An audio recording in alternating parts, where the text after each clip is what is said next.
Drive-bys are a very important part of the home buying process, and in the year of our Lord 2022, we are not about to waste our time.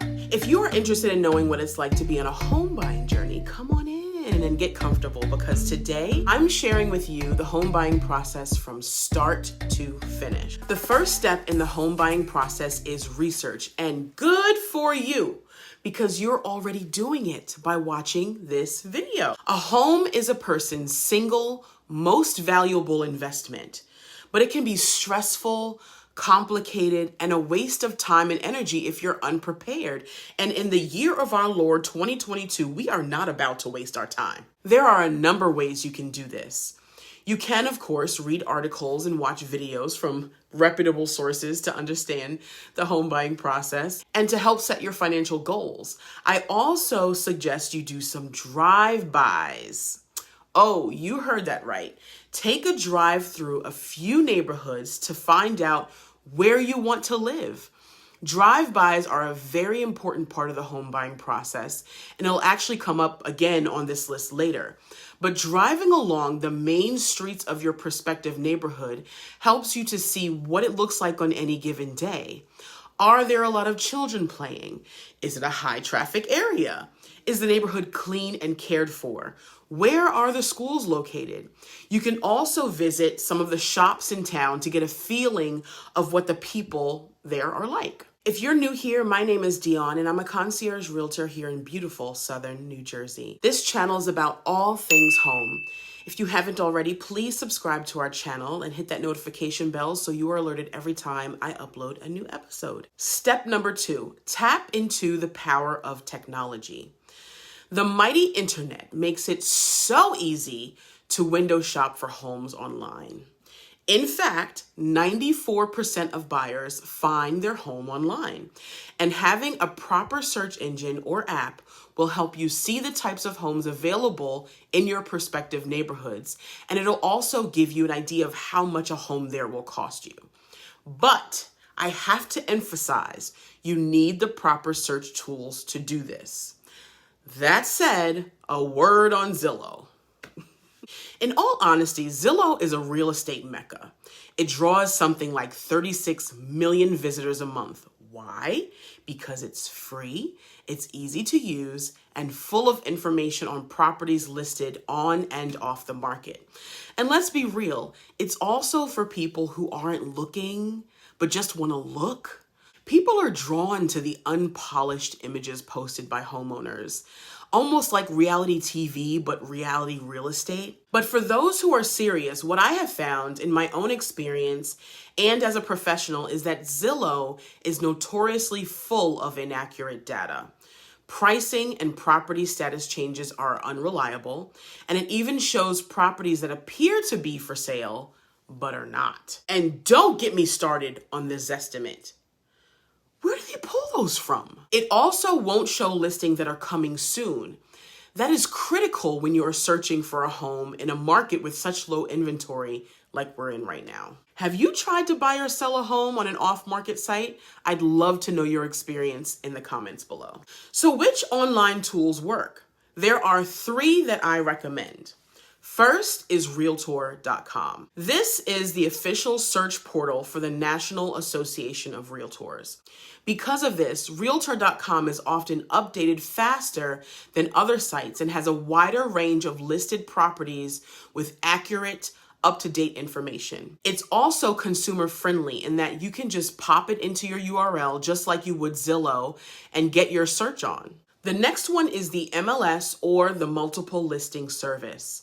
This is not a self-service portal that you can just hop online and start searching.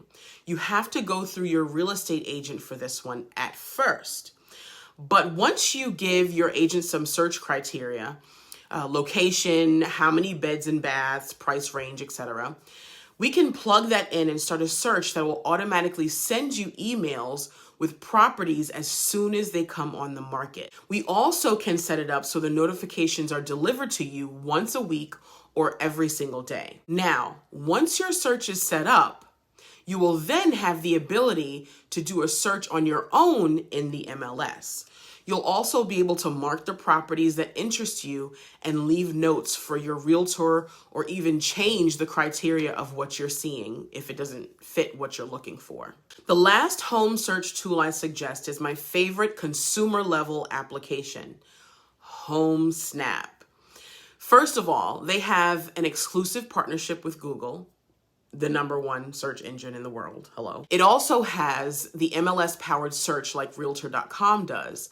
But HomeSnap also includes in-app messaging and sharing features that make home buying a really pleasant and cohesive experience. You can connect your search with a spouse or a partner, or even get your parents to chime in. If your real estate agent has a profile, you can connect your search and chat with them in the app as well, which makes it an all-inclusive tool. One of the most popular and coolest features of HomeSnap is their Snap tool. As you're walking, driving, or doing whatever around town, if you see a home that interests you, you can snap a picture of it and all of the details of that home will show up. It's like Shazam for house hunters. I'll leave my HomeSnap profile URL in the comments below so we can connect. Once you have a general idea of where you want to live and a general idea of the type of home you like to buy, the next step is figuring out how much house you can actually afford. This step is super important because it will give all of the generalizations that you've collected up until this point a reality check. You'll want to take a look at how much cash you have for a down payment. Then you can use an interactive mortgage calculator, which can be found in any of the tools I just suggested, to get a general idea of what the purchase price, down payment, and mortgage payments might look like for you. Another important thing to factor in here is how much you'll need for what I like to call the establishing costs. These are costs associated with maintenance, necessary repairs, painting, something to sit on, something to eat with, groceries, really all of the upfront purchases made to make your new home livable for you in those first few weeks and months.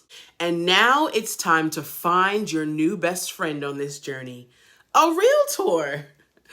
92% of homes sold in the US last year were sold using a real estate professional. You're going to need someone on your team who has the industry tools and know-how to navigate the home buying process.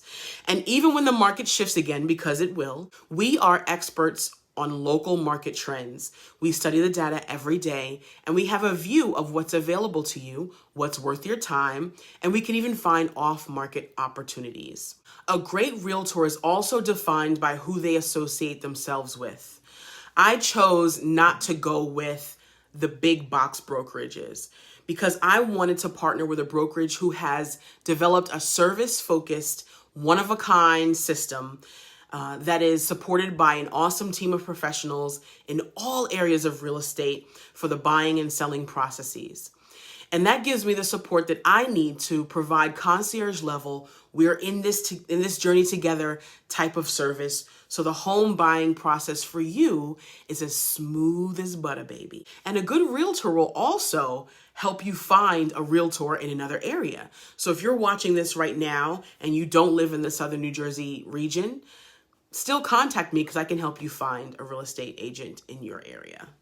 Thank you for listening to my TED Talk. Step 4 is to get pre-approved for a mortgage loan. Once you have counted your coins, tallied up your bank account balances, and know how much you can spend on a mortgage, it's time to get pre-approved. A pre-approval is the golden ticket to tour homes and really to even be considered.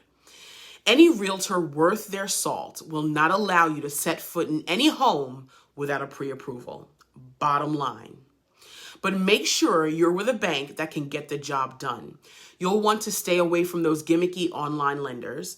I've seen even larger, well-established banks cause a deal to fall apart. And this is where your new BFF, your realtor, can be of great help. And just a note, realtors don't get paid to recommend great vendors to you. That would be illegal. Now, when you reach out to the bank, know the difference between a pre-approval and a pre-qualification. When you pre-qualify for a home loan, you're getting an estimate of what you might be able to borrow.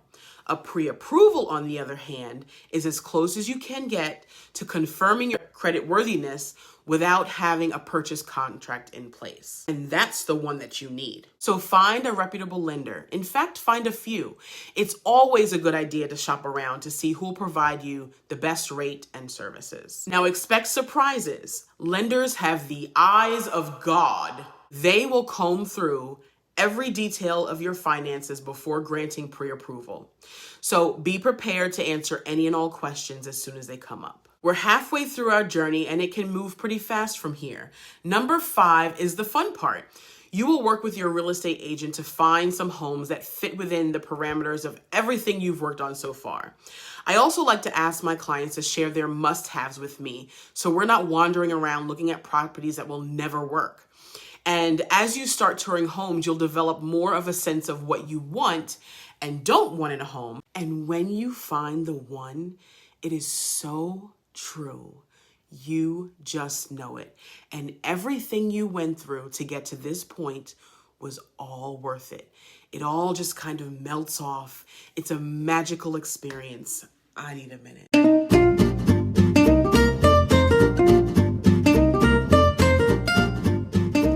Then it's time to get the property inspected. Your agent will guide you through the process of negotiating a fair price with the seller. Once your offer is accepted, you'll provide a check for your down payment and the property enters escrow. You need to arrange to have an inspector visit the property and identify anything that needs to be repaired.